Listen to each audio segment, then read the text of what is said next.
Livro Mais Esperto que o Diabo, de Napoleon Hill. O mistério revelado da liberdade e do sucesso.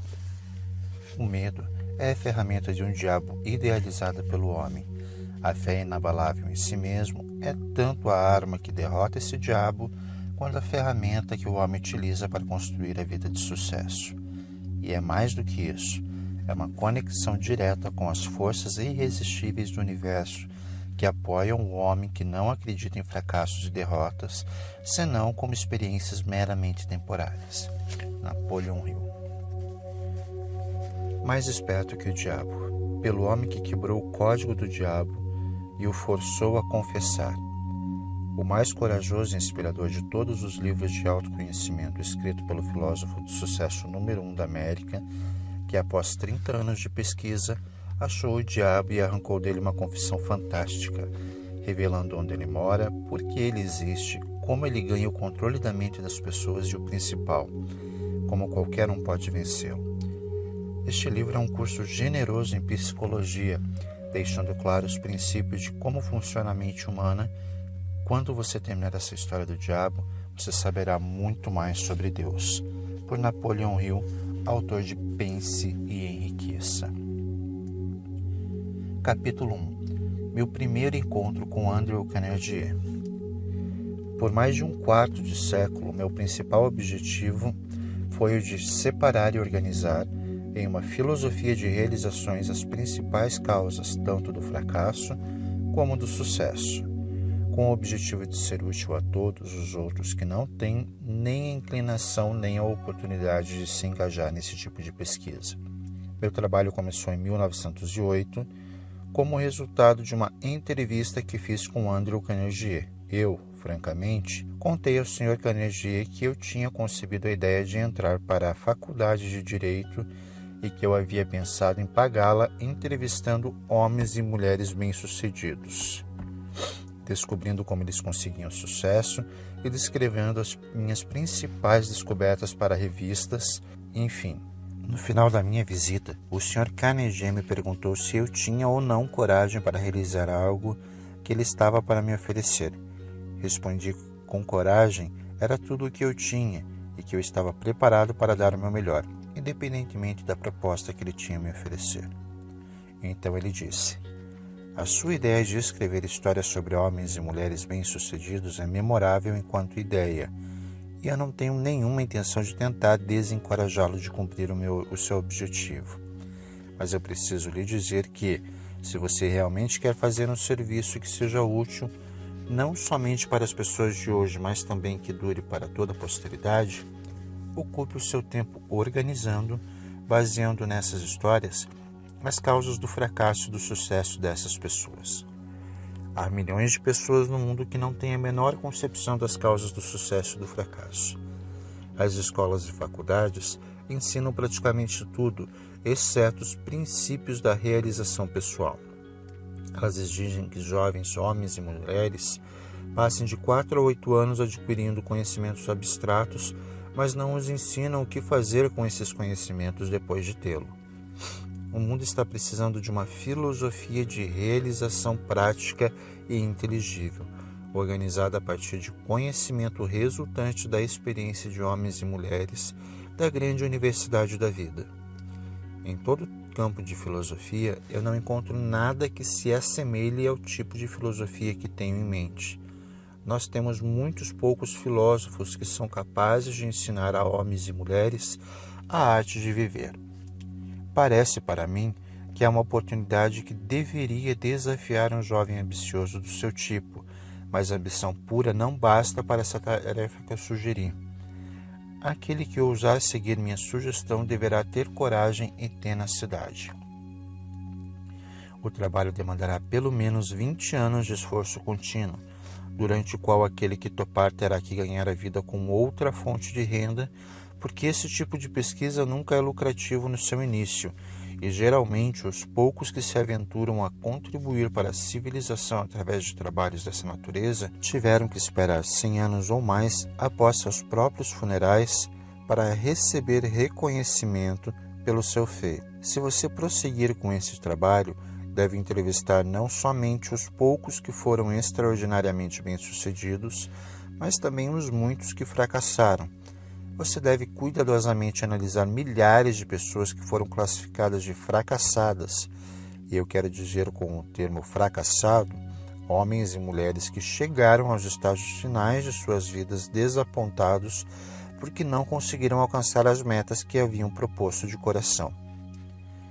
Tão inconsistente como parece ser, você aprenderá muito mais como ser bem-sucedido a partir dos fracassos do que com o tão chamado sucesso, e eles lhe ensinarão o que não fazer.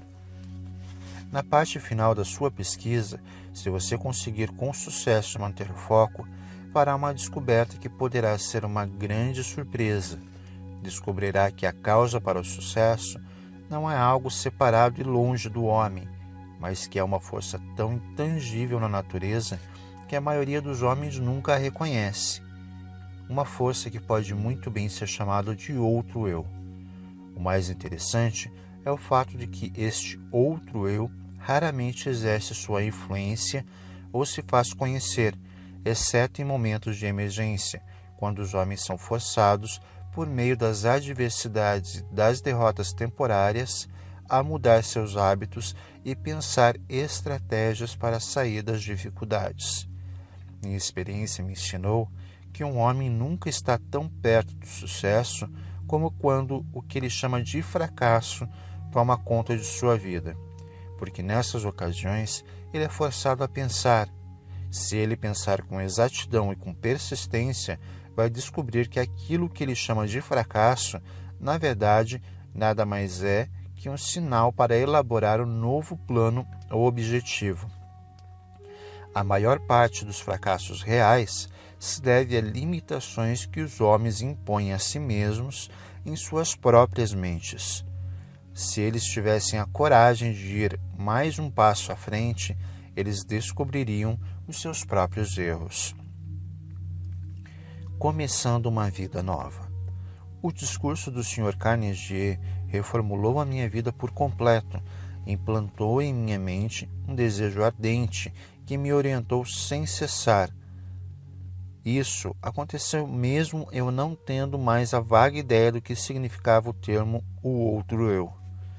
Durante meu trabalho de pesquisa nas causas de fracasso e sucesso, tive o privilégio de analisar mais de 25 mil homens e mulheres que eram rotulados de derrotados e mais de 500 que eram classificados como bem-sucedidos.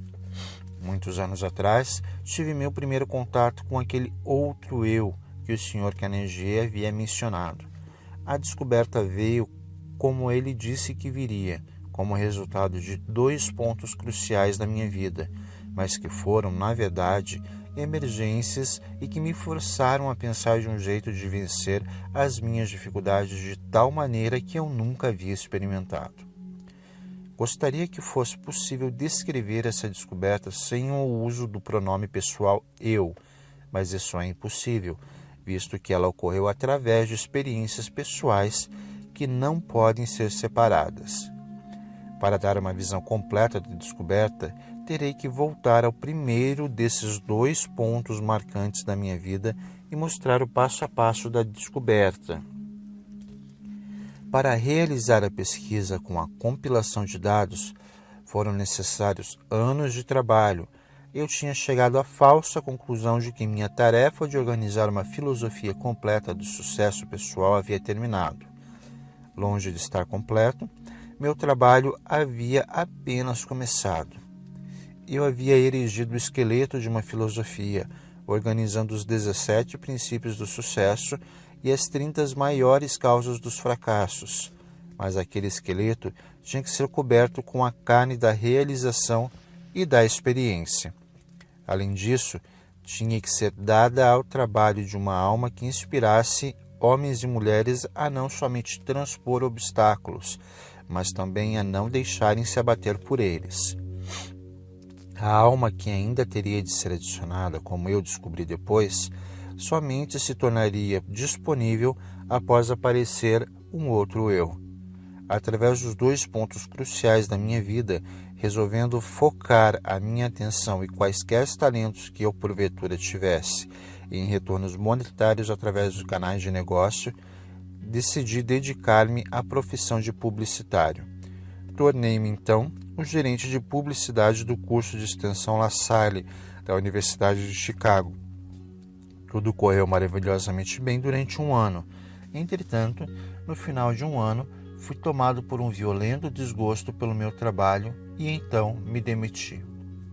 Posteriormente, ingressei no ramo de cadeias de lojas, juntamente com o ex-presidente da Universidade de Extensão La Salle. Logo, me tornei presidente da CIA de doces Betsy Ross. Porém, desacordos com os sócios desse negócio fizeram com que eu saísse do empreendimento. A atração pela propaganda ainda estava em meu sangue e tentei novamente dar expressão a ela. Organizei uma escola de propaganda e vendas como uma parte da escola de negócios Brighton Stratton. O empreendimento navegava em águas tranquilas e muito dinheiro entrava rapidamente. Foi então que os Estados Unidos tomaram parte da Primeira Guerra Mundial, em resposta a um chamado interior que palavras não conseguem descrever. Saí da escola e entrei para o serviço de governo dos Estados Unidos, sob a direção pessoal do presidente Woodrow Wilson, deixando um negócio fantástico desintegrar-se. No dia do armístico, em 1918, comecei a atuar na publicação da revista Golden Rules, Regras de Ouro na tradução livre. Apesar do fato de eu não ter nenhum centavo de capital, a revista cresceu rapidamente e em pouco tempo ganhou uma circulação nacional. Finalizando seu primeiro ano de negócios com um lucro de $3,156 mil. Alguns anos depois, aprendi com um experiente executivo de uma empresa de publicações que nenhum homem capaz naquele ramo pensaria em como começar uma revista tal como esta com menos do que $500 mil de capital. A revista Golden Rule e eu estávamos destinados a nos separar. Quanto mais sucesso nos alcançávamos, mais descontente me tornava, até que finalmente, devido a um acúmulo de perturbações causadas por sócios no negócio, dei a revista como um presente a eles e deixei o negócio. Com essa atitude, provavelmente joguei fora uma pequena fortuna. Logo depois, organizei uma escola de treinamento para vendedores. Minha primeira missão era treinar um exército de vendas de 3.000 pessoas para uma rede de lojas. Receberia $10 para cada vendedor que frequentasse a minha aula. Dentro de 6 meses, esse trabalho havia me rendido um pouco mais de $30 mil. O sucesso, em termos financeiros, estava coroando meus esforços com abundância. Novamente, meu espírito estava descontente e eu não estava feliz. Tornava cada dia mais óbvio que nenhuma quantidade de dinheiro em algum momento me faria feliz. Sem a menor desculpa razoável por minhas ações, saí do negócio e desisti de um empreendimento no qual teria facilmente recebido um salário satisfatório. Meus amigos e sócios no negócio pensavam que eu estava louco, e eles não estavam tão errados nos seus pensamentos. No fundo, eu estava inclinando a concordar com eles, mas parecia que não havia nada que eu pudesse fazer para mudar de ideia. Procurava pela felicidade e ainda não a tinha encontrado. Pelo menos, essa é a única explicação que eu poderia oferecer para justificar as minhas atitudes um tanto quanto inusitadas. Qual homem que realmente conhece a si mesmo? Isso aconteceu no final do outono de 1923. Eu me sentia solitário em Columbus, Ohio, sem recursos e, pior ainda, sem nenhum plano para me tirar daquela situação difícil. Na verdade, era a primeira vez na vida que eu estava acuado devido à falta de recursos. Em muitas ocasiões, já havia passado por momentos de aperto, mas nunca antes havia faltado dinheiro a tal ponto de eu não conseguir suprir as minhas necessidades básicas pessoais. A experiência me assombrou. Eu parecia estar totalmente à margem do que poderia ou deveria fazer. Pensei em uma dúzia de formas de conseguir resolver os meus problemas, mas descartei todos. Eram impraticáveis e impossíveis de realizar. Me senti como alguém que estava perdido em uma selva, sem uma bússola sequer. Toda tentativa que eu fazia para me tirar da dificuldade acabava me trazendo de volta para o ponto de partida. Por quase 2 meses, sofri com a pior das doenças humanas, a indecisão. Eu conhecia os 17 princípios da realização pessoal, mas não sabia como aplicá-los. Sem saber, estava encarando uma daquelas emergências da vida que o Sr. Carnegie havia me falado. Situações essas em que os homens muitas vezes descobrem os seus outros erros. Meu estresse era tão grande que em nenhum momento me correu sentar, analisar a sua causa e procurar a sua cura. A derrota é convertida em vitória. Uma tarde, tomei uma decisão que me ajudou a sair daquela situação. Eu tinha um sentimento de que eu realmente desejava era sair para os espaços abertos do país, onde poderia respirar ar fresco e principalmente pensar. Comecei a caminhar e já havia percorrido mais ou menos 7 ou 8 milhas quando de repente me vi parado por muitos minutos. Fiquei ali como se estivesse com os pés colados. Tudo na minha volta tornou-se escuro. Eu podia ouvir o som estridente de alguma forma de energia que estava vibrando a uma frequência muito alta. Então, meus nervos aquietaram-se, meus músculos relaxaram e uma grande calma tomou conta de mim. A atmosfera começou a clarear e, enquanto isso ocorria, recebi um comando do meu interior que veio de forma de um pensamento, tão perto quanto eu possa descrevê-lo. O comando era tão claro e distinto que não havia meios de eu não entendê-lo. Na essência, ele disse: chegou o momento de você completar a filosofia de sucesso que você começou, seguindo a sugestão de Carnegie. Volte para casa de uma vez por todas e comece a transferir os dados que você juntou da sua própria mente, transformando em manuscritos. O meu outro eu havia então acordado. Por alguns minutos, permaneci aterrorizado. Essa experiência não era parecida com nada que eu houvesse experimentado antes.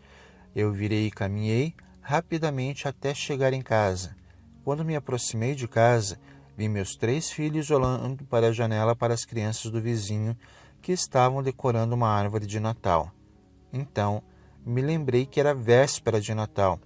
Para completar, me dei conta com um sentimento de pura tristeza, tal qual jamais havia experimentado, de que não haveria árvore de Natal na nossa casa.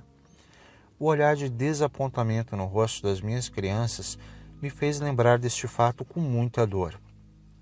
Entrei em casa, sentei em frente à minha máquina de escrever e comecei de uma vez por todas a transcrever todas as descobertas que eu havia feito relacionadas às causas de sucesso e fracasso. No instante que eu coloquei a primeira folha de papel na máquina, fui interrompido pelo mesmo sentimento estranho que havia me ocorrido algumas horas antes, e este pensamento passou de forma muito clara na minha mente. Sua missão nesta vida é completar a primeira filosofia de sucesso e realização pessoal. Você tem tentado em vão escapar da sua tarefa, cada esforço trazendo fracasso para você. Você está procurando pela felicidade. Aprenda esta lição, de uma vez por todas. Você somente achará a alegria ajudando outros a encontrá-la. Você tem sido um estudante teimoso. Você tinha que ser curado da sua teimosia através de desapontamentos sucessivos. Dentro de poucos anos, o mundo todo começará uma experiência na qual milhões de pessoas que necessitam desta filosofia terão acesso a ela, justamente devido a esse direcionamento que você recebeu para completá-la. A sua grande oportunidade de achar a felicidade prestando serviço útil terá chegado. Vá trabalhar e não pare até que você tenha completado e publicado os manuscritos que você começou. Eu estava consciente de ter chegado ao final do arco-íris da vida e estava naquele momento feliz. A dúvida aparece. O feitiço, se é que essa experiência pode ser assim chamada, passou. Comecei a escrever e pouco depois fui sugestionado pela minha razão e pensei que talvez eu estivesse entrando numa missão estúpida. A ideia de que um homem que estava em plena depressão e praticamente falido pudesse escrever uma filosofia de sucesso pessoal me parecia tão fantasiosa que ri vigorosamente e acabei dando gargalhadas. Me arrumei na cadeira, passei os dedos pelo meu cabelo e tentei criar um álibi que justificaria minha própria mente que eu deveria tirar o papel da máquina de escrever antes de começar. Mas a vontade de continuar era muito mais forte do que o desejo de desistir. E acabei me reconciliando com a minha tarefa e segui em frente. Olhando aos eventos passados, agora, sob a ótica de tudo o que aconteceu, posso ver que essas pequenas experiências de adversidade pelas quais passei foram entre as mais enriquecedoras e lucrativas de todas as minhas vivências. Elas, na verdade, foram bênçãos, porque me forçaram a continuar um trabalho que finalmente me trouxe uma oportunidade para me fazer mais útil ao mundo do que eu jamais teria sido caso tivesse sido bem-sucedido em quaisquer dos planos ou objetivos anteriores. Por quase 3 meses, trabalhei nesses manuscritos finalizando-os durante o começo de 1924. Assim que os completei, me senti novamente compelido a voltar ao grande jogo dos negócios americanos. Sucumbido ao meu desejo, comprei a Faculdade de Negócios Metropolitana em Cleveland, Ohio, e comecei a organizar os planos para aumentar a sua capacidade. No final de 1924, tínhamos desenvolvido e expandido, adicionando novos cursos. Havíamos dobrado os números, considerando o melhor momento que a escola já tinha vivido. Novamente, o germe do descontentamento começou a se fazer sentir em meu sangue. Mais uma vez, eu sabia que não poderia achar a felicidade nesse tipo de empreendimento. Repassei o negócio aos meus sócios e fui para a plataforma de palestras, falando sobre a filosofia de realização e sucesso pessoal para a organização pela qual eu havia devotado tanto dos meus anos anteriores. Uma noite estava marcado para eu palestrar em Kenton, Ohio.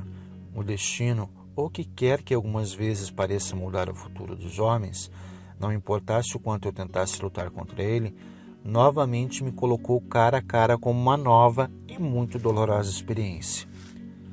No meu auditório em Kenton estava sentado Don R. Mellett, responsável pela publicação do Kenton Daily News. O Sr. Mellett ficou tão interessado na filosofia da realização e sucesso pessoal da minha palestra naquela noite que me convidou para visitá-lo no dia seguinte. Essa visita resultou em um acordo de parceria que era para ter acontecido no 1º de janeiro seguinte, quando o Sr. Mellett planejava renunciar ao cargo de chefe da publicação do Daily News para se encarregar dos negócios e da publicação da filosofia na qual eu estava trabalhando.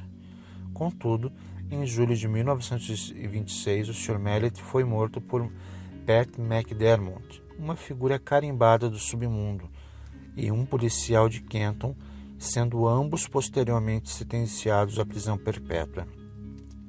Ele foi morto porque estava expondo em seu jornal uma ligação entre os bandidos e alguns membros da polícia de Kenton.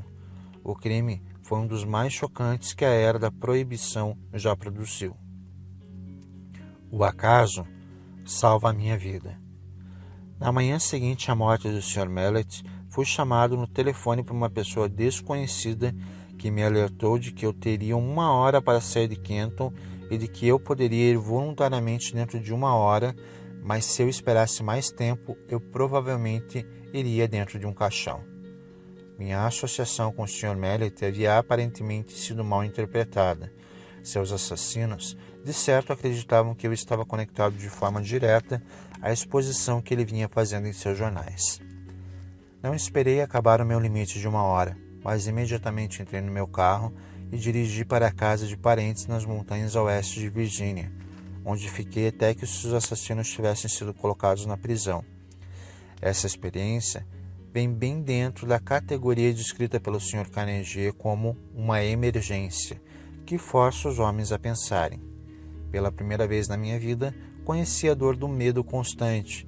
A minha experiência de alguns anos anteriores em Columbus havia preenchido a minha mente com dúvida e indecisão temporária, mas esta preencheu a minha mente com um medo que parecia impossível remover.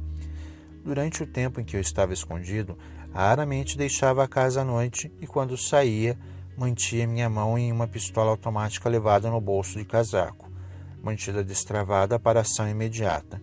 Se um automóvel estranho parasse em frente à casa onde eu estava escondido, eu ia imediatamente para o porão e, com cuidado, escrutinava os seus ocupantes através das janelas.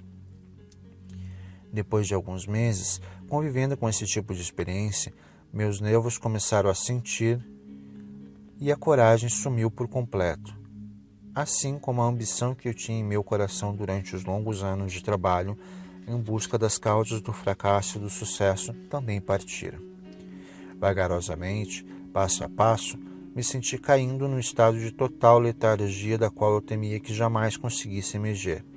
O sentimento deve ter sido o mesmo que aqueles que pisam na areia movediça sentem, quando se dão conta de que cada esforço que fazem para tirá-los da areia apenas leva mais para o fundo. O medo é uma areia movediça que se retroalimenta. Se a semente da insanidade estivesse presente na minha constituição física, certamente ela teria germinado durante esses meses, subsistindo como um morto-vivo, indecisão completa de sonhos irresolutos, dúvidas e medo eram tudo o que a minha mente experimentava dia e noite.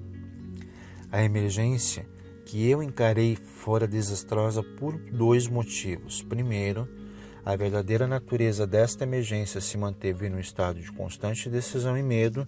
E segundo, esse enclausuramento forçado me deixou em estado de tensão constante.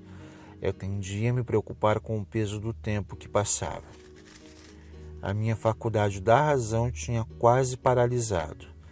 Me dei conta de que eu precisava trabalhar a minha mente para sair desse estado mental. Mas como? Os recursos que tinham me ajudado a resolver todas as emergências anteriores da minha vida parece que criaram asas e me deixaram completamente à mercê da situação. Além de todas as dificuldades que eu estava enfrentando até esse momento, outra situação que me parecia mais dolorosa que todas as outras, combinada, surgiu. Era a tomada de consciência de que eu havia gasto a maior parte dos meus últimos anos em busca do arco-íris, procurando aqui e lá pelas causas do sucesso, e me achando agora neste exato momento mais fraco e incapacitado de qualquer uma das 25.000 pessoas as quais eu havia julgado como sendo fracassados. Este pensamento era quase que enlouquecedor. Além disso, era também extremamente humilhante, porque eu estava palestrando por todo o país em escolas e faculdades e para organizações de comércio, tentando contar às outras pessoas como aplicar os 17 princípios do sucesso. Enquanto isso, aqui estava eu, incapaz de aplicá-los para mim mesmo. Estava certo de que eu nunca mais poderia encarar o mundo com um sentimento de confiança. Toda vez em que me olhava no espelho, notava uma expressão de desgosto próprio na minha face e frequentemente disse coisas ao homem no espelho que não devem ser escritas.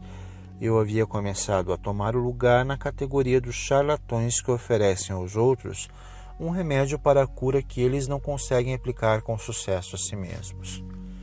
Os criminosos que assinaram o Sr. Mallet foram julgados e mandados para a prisão perpétua. Por isso, seria perfeitamente seguro, considerando onde eles estavam, sair do meu esconderijo e novamente tocar o meu trabalho.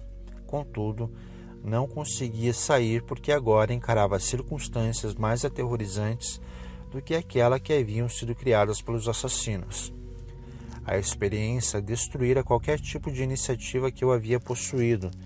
Eu sentia uma influência de tal modo depressiva que tudo parecia um pesadelo. Estava vivo e poderia me mover, mas não conseguia pensar em um único movimento por meio do qual eu pudesse continuar a procurar pela meta que eu tinha estipulado para mim mesmo. Baseado na sugestão do Sr. Carnegie, estava rapidamente me tornando indiferente não apenas a mim mesmo, mas, pior ainda, começava a me tornar mal-humorado e irritado com aqueles que haviam me oferecido abrigo durante a minha emergência. Encarei a maior emergência da minha vida. A menos que tenha passado por uma experiência similar, você não consegue imaginar como me senti. Tais experiências não conseguem ser descritas para serem entendidas e devem ser sentidas. O momento mais dramático da minha vida. A virada veio de repente, no outono de 1927, mais de um ano após o incidente de Kenton. Deixei a casa de uma noite e caminhei para o prédio da escola pública que se situava no topo de uma montanha acima da cidade. Eu havia chegado a uma decisão de lutar contra tudo aquilo antes que a noite acabasse. Comecei a caminhar em volta do edifício, tentando forçar meu cérebro confuso a pensar com clareza. Devo ter dado centenas de voltas ao redor do prédio antes de qualquer coisa que se assemelhasse a um pensamento organizado pudesse cruzar a minha mente. Enquanto caminhava, repetia constantemente para mim mesmo: existe uma saída e vou achá-lo antes de voltar para casa. Devo ter repetido essa frase 1000 vezes. Além disso, estava decidido a fazer exatamente o que eu estava dizendo a mim mesmo. Estava totalmente desgostoso comigo mesmo, mas ensaiei uma experiência e esperança de salvação. Então, como um raio que cai do céu claro, uma ideia explodiu em minha mente com tal força que o impulso fez com que meu sangue subisse e descesse das minhas veias de forma abrupta. Este é o seu período de teste. Você foi reduzido à pobreza e humilhado para que pudesse ser forçado a descobrir o seu outro eu. Pela primeira vez em anos, recordei o que o Sr. Carnegie dissera sobre este outro eu. Neste momento, lembrei que ele havia dito que eu descobriria este outro eu no final do meu trabalho de pesquisa pelas causas de fracasso e sucesso. E ainda recordei que ele disse que a descoberta normalmente viria como resultado de uma emergência, quando homens são forçados a mudar os seus hábitos e pensar formas de sair da dificuldade. Continuei caminhando ao redor da escola, só que agora eu estava flutuando. Inconscientemente, parecia saber que estava para ser liberado da prisão que havia feito a mim mesmo. A partir deste momento, me dei conta de que esta grande emergência havia me trazido uma oportunidade não somente para descobrir o meu outro eu, mas também para testar a eficácia de filosofia de sucesso que eu havia ensinado aos outros como sendo algo palpável e realizável. Brevemente, eu saberia se ela funcionaria ou não. Tomei a decisão de que, se ela não funcionasse, eu queimaria todos os manuscritos e nunca mais me sentiria culpado por tentar provar aos outros que eles eram os mestres de seus destinos e os capitães de sua alma. A lua cheia estava recém cobrindo o topo da montanha. Eu nunca a havia visto brilhar tão intensamente antes. Enquanto a estava contemplando, outro pensamento cruzou a minha mente. Você tem mostrado a outras pessoas como dominar o medo e como sobrepujar as dificuldades que surgem das emergências da vida. De agora em diante, você pode falar com autoridade porque está a ponto de superar as suas próprias dificuldades com experiência, coragem e objetivo. Resoluto e destemido. Como este pensamento veio uma mudança de química do meu ser que me elevou a um estado de euforia que eu nunca havia experimentado. Meu cérebro começou a clarear e o estado de letargia no qual ele se encontrava começou a passar. A minha razão passou a trabalhar novamente. Por um breve momento, estava feliz pelo privilégio de passar por longos meses de tormento, já que a experiência me ofereceu a oportunidade de testar a eficácia dos princípios do sucesso, os quais eu havia pesquisando de forma inexorável.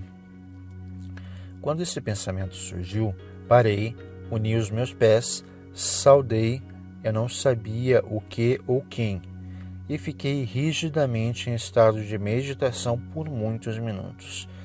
Isso parecia de início uma atitude boba, mas, enquanto eu estava lá de pé naquele estado, outro pensamento cruzou a minha mente em forma de uma ordem, que era tão breve e instantânea quanto uma ordem dada por um comandante militar a um subordinado.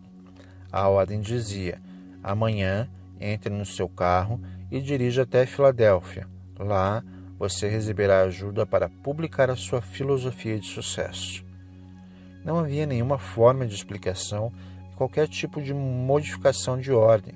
Tão logo a recebi, caminhei de volta para casa, fui para a cama e dormi profundamente com uma paz de espírito tal qual não experimentava há mais de um ano.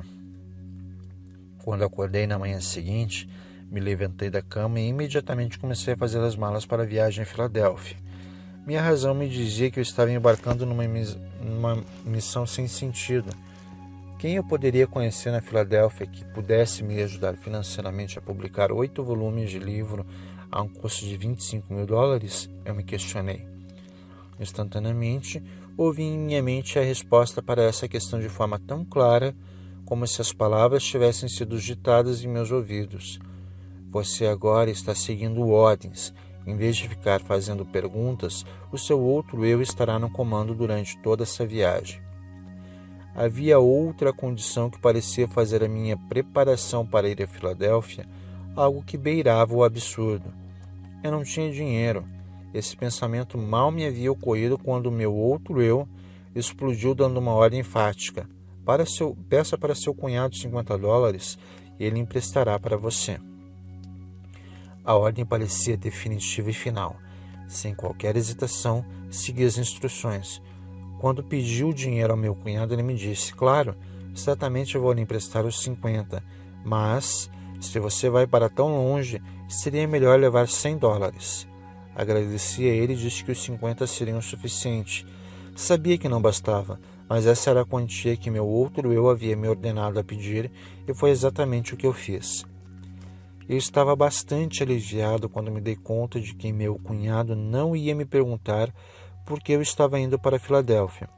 Se ele soubesse tudo o que havia se passado pela minha mente na noite anterior, talvez pensasse que eu deveria ir para um hospital psiquiátrico, em vez de sair em busca do pote de ouro no final do arco-íris. Meu outro eu assume o comando. Parti com a minha cabeça me dizendo que eu era um idiota e meu outro eu me ordenando ignorar o desafio e seguir as instruções. Dirigi a noite inteira, chegando a Filadélfia na manhã seguinte. Meu primeiro pensamento foi de procurar uma pensão onde eu pudesse alugar um quarto de $1 por dia. Neste momento, novamente meu outro eu tomou conta e ordenou que eu me hospedasse no hotel mais luxuoso da cidade. Com um pouco mais de $40 no bolso, que era o que restava do meu capital, parecia mais um suicídio financeiro quando caminhei até o balcão e pedi por um quarto. Ou devo dizer, quando comecei a pedir por um quarto, meu recém-descoberto outro eu me ordenou para pedir a melhor de todas as suítes. O custo dessa suíte consumiria o meu capital em 2 dias, mas obedeci.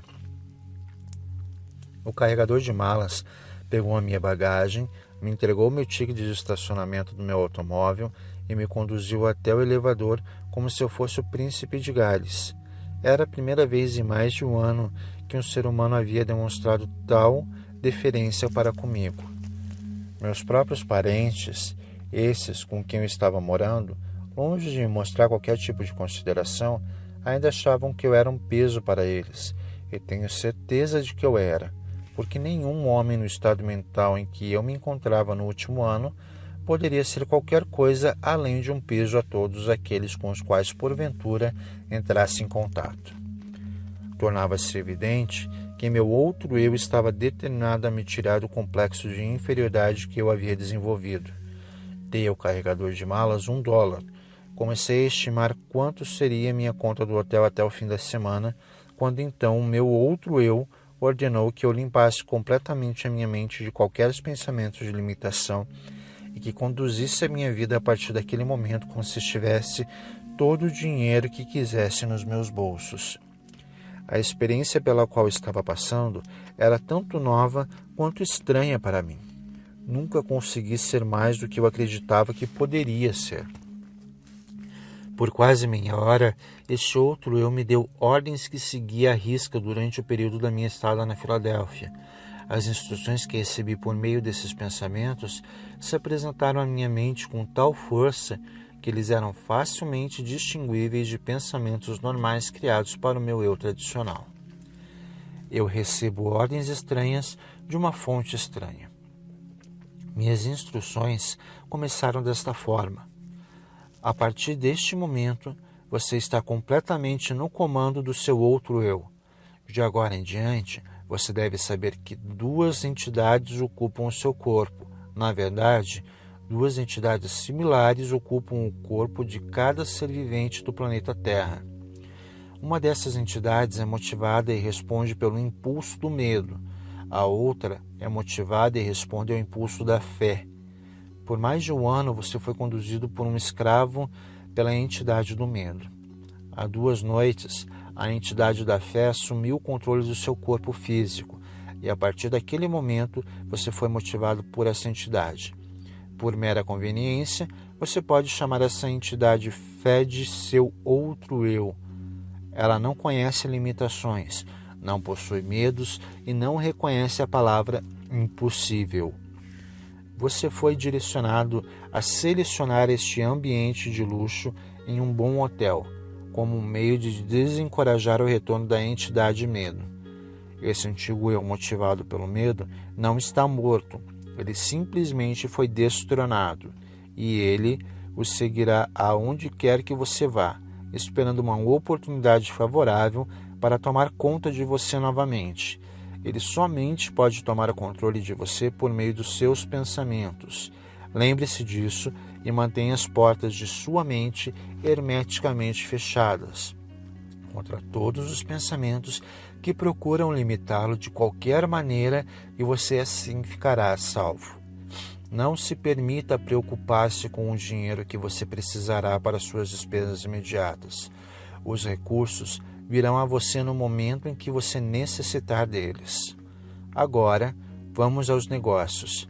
Antes de qualquer coisa, você deve saber que a entidade fé, que agora está no comando do seu corpo, não faz nenhum tipo de milagre e também não trabalha em oposição a nenhuma das leis da natureza. Enquanto ela estiver no comando do seu corpo, ela o guiará sempre que você a chamar, através de impulsos de pensamento que cruzarão pela sua mente e o ajudarão a realizar todos os planos pela maneira mais natural, conveniente e lógica possível. Acima de qualquer coisa, tenha este fato claramente fixado na sua mente, que o seu outro eu não fará o trabalho por você. Ele somente o guiará inteligentemente no caminho para você conquistar todos os seus objetivos e desejos. Este outro eu o ajudará a transformar todos os seus planos em realidades. Além disso, você deve saber que ele começa sempre com o seu maior ou mais pronunciado desejo. Neste momento, o seu maior desejo, aquele que o trouxe até aqui, é publicar e distribuir os resultados da sua pesquisa nas causas de sucesso e fracasso. A sua estimativa é de que serão necessários aproximadamente $25 mil. Entre os seus conhecidos, há um homem que estará disposto a investir o capital necessário. Comece de uma vez a imaginar e focar no nome de todas as pessoas do seu círculo de conhecidos que poderiam de alguma maneira ser induzidos a fornecer a ajuda financeira que você está precisando. Quando o nome da pessoa certa vier à sua mente, você o reconhecerá imediatamente. Entre em contato com essa pessoa e a ajuda que você procura será dada. Nos seus argumentos, contudo, apresente o seu pedido em uma terminologia tal qual você usaria numa transação usual de negócios. Jamais, sob nenhuma hipótese, faça qualquer referência à descoberta desse seu outro eu. Se você violar essas instruções, será acometido por uma derrota temporária.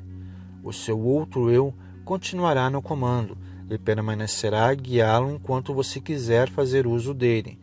Mantenha a dúvida, o medo e as preocupações e todos os pensamentos de limitação totalmente fora da sua vida. Isso é tudo para o momento. A partir de agora, você começará a se mexer por seu livre-arbítrio, precisamente da mesma maneira que você começou antes de descobrir o seu outro eu. Fisicamente, você é o mesmo que sempre foi, por isso, ninguém reconhecerá nenhuma mudança em você. Olhei em volta do meu quarto, pisquei os olhos e, para ter certeza de que eu não estava sonhando, levantei e caminhei até um espelho e olhei para mim mesmo de perto. A expressão do meu rosto havia mudado de dúvida para coragem e fé. Não havia mais qualquer sinal de dúvida na minha mente, visto que o meu corpo físico estava sob uma influência muito diferente daquela que havia sido destronada 2 noites antes, enquanto eu caminhava na escola de West Virginia.